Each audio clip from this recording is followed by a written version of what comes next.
Welcome viewers to the next video of the playlist Data Structures in C++. So today we are going to learn about dequeues.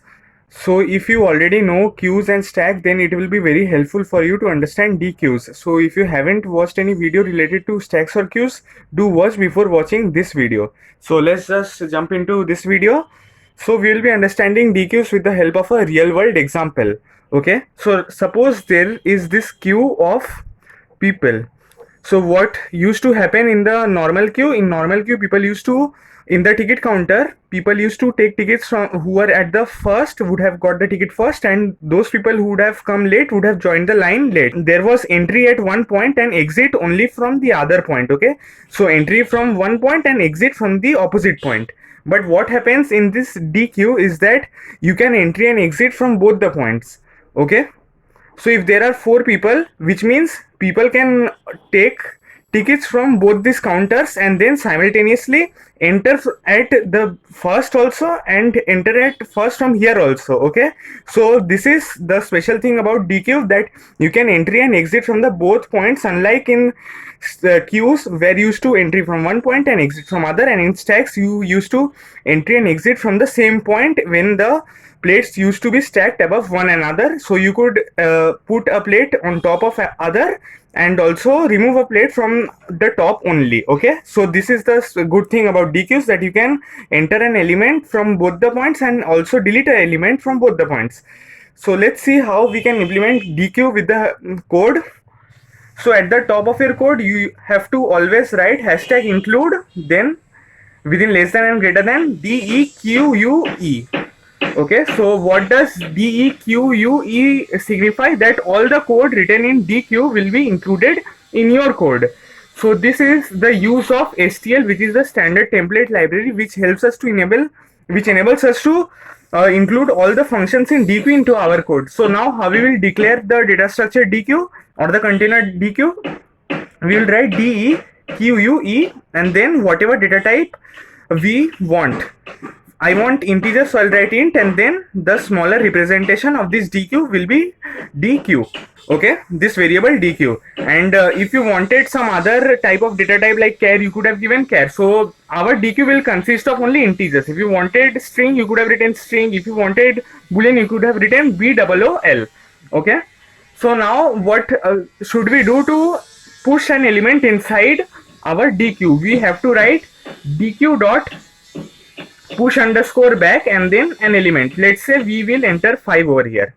Now if we want to put an element after 5, what do we do? Let's say this is our DQ and 5 is entered over here. If we want to insert an element after 5, what do we write? We can either write push underscore back and the element, or we can also write emplace underscore back. Internally they work differently, but the work they do is the same.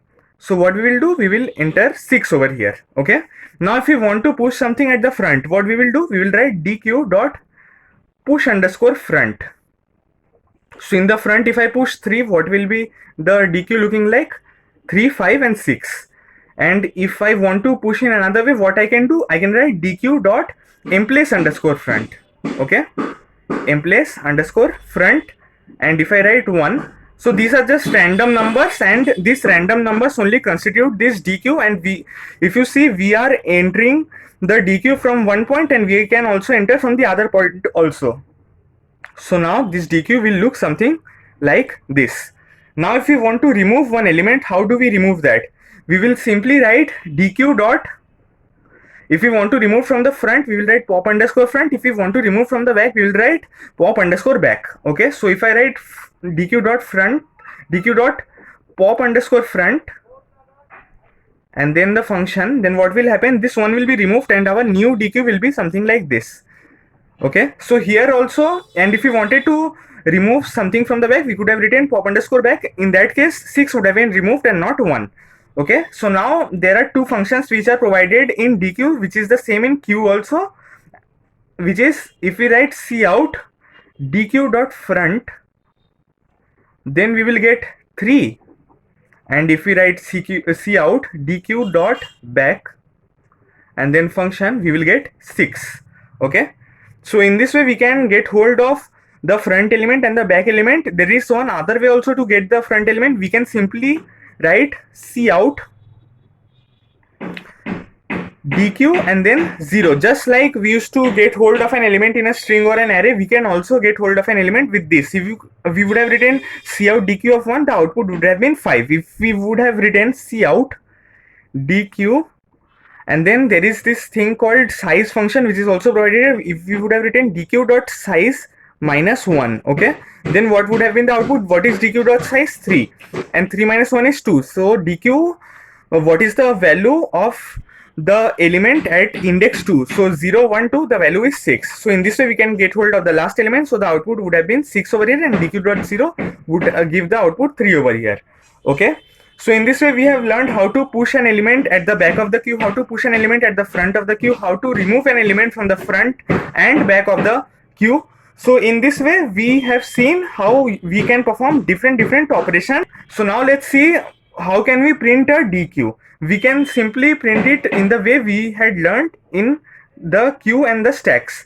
We will write while dq dot size, and this function, because the size is a function of the container dq, and then not equals to 0. Then what we can do, we can write cout either dq dot front or dq 0. So I'll write dq 0, and then since the first element has been printed, we don't require that element. So what we will do, we will simply write, we will pop it out of the dq. So what we will do, we will write dq dot pop underscore front.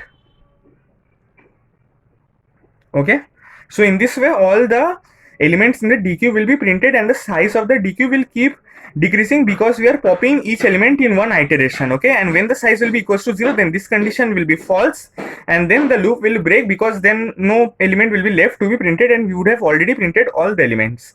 Okay, so in this way we can check, or we can print how many the elements which are present in the dq. If we wanted to print in the reverse order, what would we have done? We would have written cout dq dot back or cout dq of dq dot size function minus 1. But dq dot back is easier to write, so we would have written cout dq dot back, and then since the backmost element or the last element has been printed, so we don't require that. So we, after writing dq dot back, we would have written dq dot pop underscore back. Okay, so in that way we would have printed the dq in the reverse order. And if you want to print it in the next lines and not in the same line, you could write endl also.